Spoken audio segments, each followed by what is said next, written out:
দেবদক্ষ দেবদক্ষ দেবদক্ষ দেবদক্ষ দেবদক্ষ, মুছে দেবো আমি দেবদক্ষের নাম, মুছে দেবো আমি দেবদক্ষের নাম, মুছে দেবো আমি দেবদক্ষের নাম এই সহস্রার থেকে চিরকালের মতন। এই সহস্রারে হয় দেবদক্ষ থাকবে, নয় আমি থাকবো।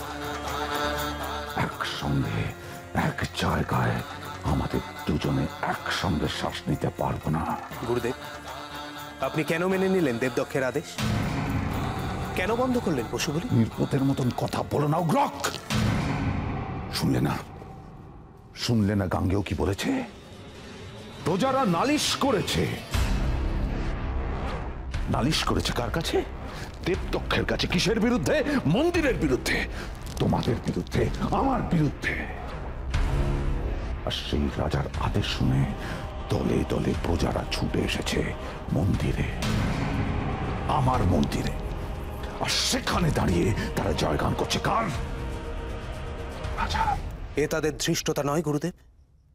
এর জন্য তাদের শাস্তি প্রাপ্য নয় গুরুদেব?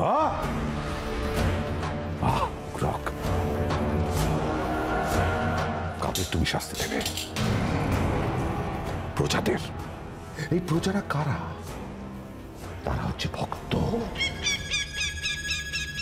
আর সেই প্রজারা খেপে গিয়ে রাজার দলে মিশে, রাজার দল ভারী করে যখন আমার বিরুদ্ধে এসে বিদ্রোহ ঘোষণা করবে, তখন কি হবে ভেবে দেখেছ? সেই ঢেউ উঠলে তাকে ঠেকাতে পারবে? পারবে না। তখন সেই প্রজারা রাজাকে পাশে পেয়ে প্রশ্ন তুলবে আমার ক্ষমতার বিরুদ্ধে, আঙুল তুলবে। আর সেটা কিছুতেই হতে দেওয়া যায় না উগ্রক। মাঝে মাঝে ভবিষ্যতে বড় জয় পেতে গেলে কিছু কিছু ছোটখাটো পরাজয় মেনে নিতে হয়, পরাজয় স্বীকার করতে হয়। তার মানে গুরুদেব, দেবদক্ষ জিতে যাবে,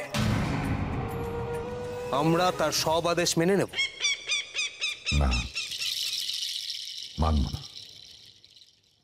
আর সেই জন্যই তো জমি তৈরি করতে হবে। কিন্তু কিভাবে?